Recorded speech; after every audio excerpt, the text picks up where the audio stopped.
আজকের টপিকটা একটা ইউনিক হতে চলেছে, সেটা হচ্ছে প্রাইভেট নিয়ে। তো প্রাইভেট মানে বুঝতেই পারছো, যারা প্রাইভেট পড়ায় বা যারা ২-৪ টে টিউশন পড়ায় বাড়িতে। তো তাদের উদ্দেশ্যে কিছু ভিডিও আমি আজকে তৈরি করতে চাইছি।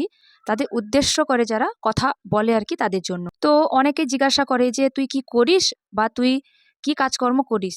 তখন ধরো আমি বললাম যে, "আমি প্রাইভেট পড়াই।"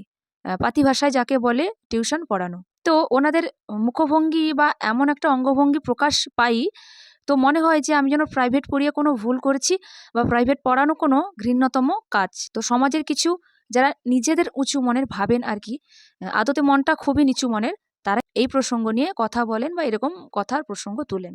তো তাদের উদ্দেশ্যে একটাই কথা বলবো, এখনকার সমাজে আমাদের পশ্চিমবঙ্গে দাঁড়িয়ে কিছু শিক্ষিত বেকার বলছি, কারণ চাকরি তো নেই।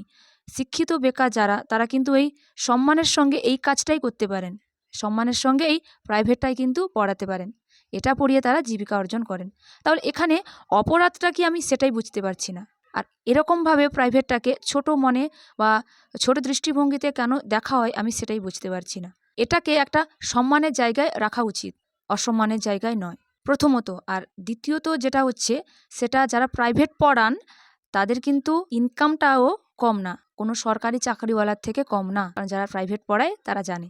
তো সব দিক দিয়ে যখন কাজটা খুবই সম্মানের এবং খুবই আশ্রয়যোগ্য, তাহলে এ কাজটা তো করাই যায়। তাহলে এটাকে এত দৃষ্টিহীনভাবে, ঘৃণ্যভাবে দেখার তো কোনো মানে নেই। এই কথাগুলো ছিল সমাজের সেই সব মানুষদের যারা বলেন, "ও তুই টিউশন পড়াস, প্রাইভেট পড়াস।" এরকম দৃষ্টিভঙ্গি যাদের, কথাটা ছিল তাদের জন্য, সবার জন্য কথাটা ছিল না। তো আপনারা একটু আপনাদের দৃষ্টিভঙ্গিটা একটু পরিবর্তন করুন সমাজের সেই শিক্ষিত বেকারদের নিয়ে।